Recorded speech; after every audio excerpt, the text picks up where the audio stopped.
Hayır dostlar, bugün sizlerle dayı kızımın verdiği iddianı keçmeye çalışacağız. Dayı kızım geldi, dedi ki bana, ben verdiğim dünyada çektiğin 10 video boyunca sadece bu dünyada oynasan sana hediye vereceğim dedi.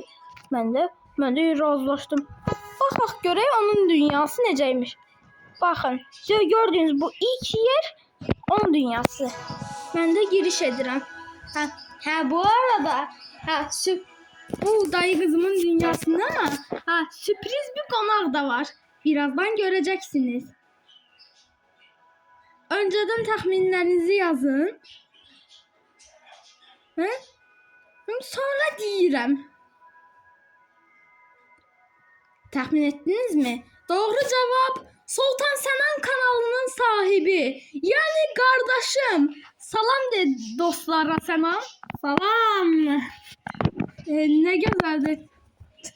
Şimdi dayı kızımın 10 video boyunca yani hardcore serisi çekmeyecek dostlar. Neyse. Ne güzel.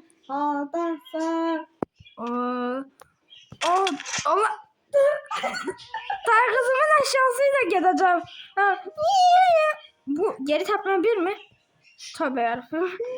Ben kaçıyorum buraya. Sanan intihar etti. Bak ya, obrazımız necədir? Aslında çok yaraşır bak. Ana! Ne yapıyorsun? Sana desin sen puh yedim verdim o kanalı. Yaxşı. Hileler de açık imiş. Ya. Lan, məndən nə istəyirsən aybalar? Bana nə istəyirsən məndən? Ben adama rahatlık koymadı tövbe. Neyse. Dayı kızımın dünyası.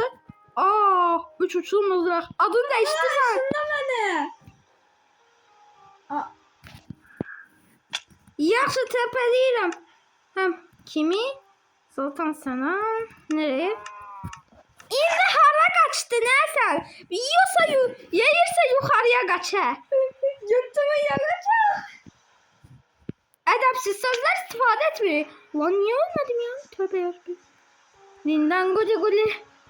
De böyle akım var ya. Dinden guli guli diye. O aklıma geldi o. Hara kaçırsan sen. Hara kaçır. Gel.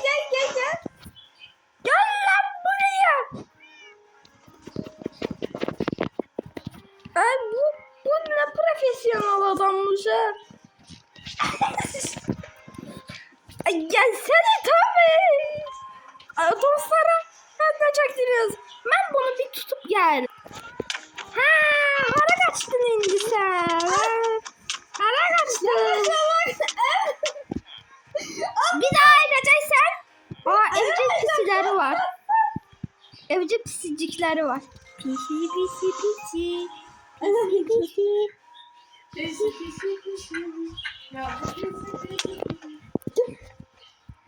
Bir daha edeceksen aybola.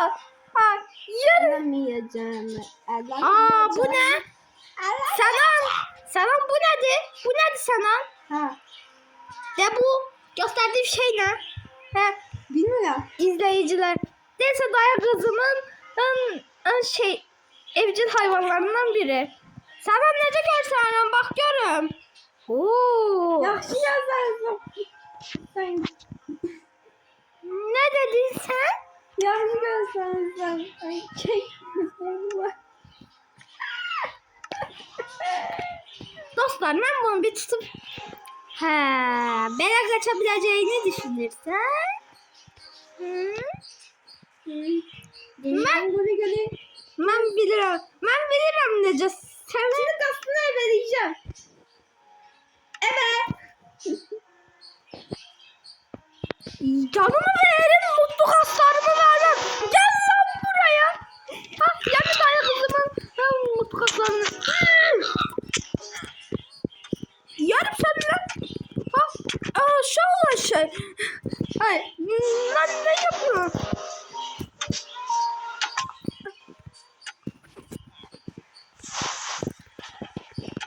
Yavaş lan. Özümü öldüreyim bak.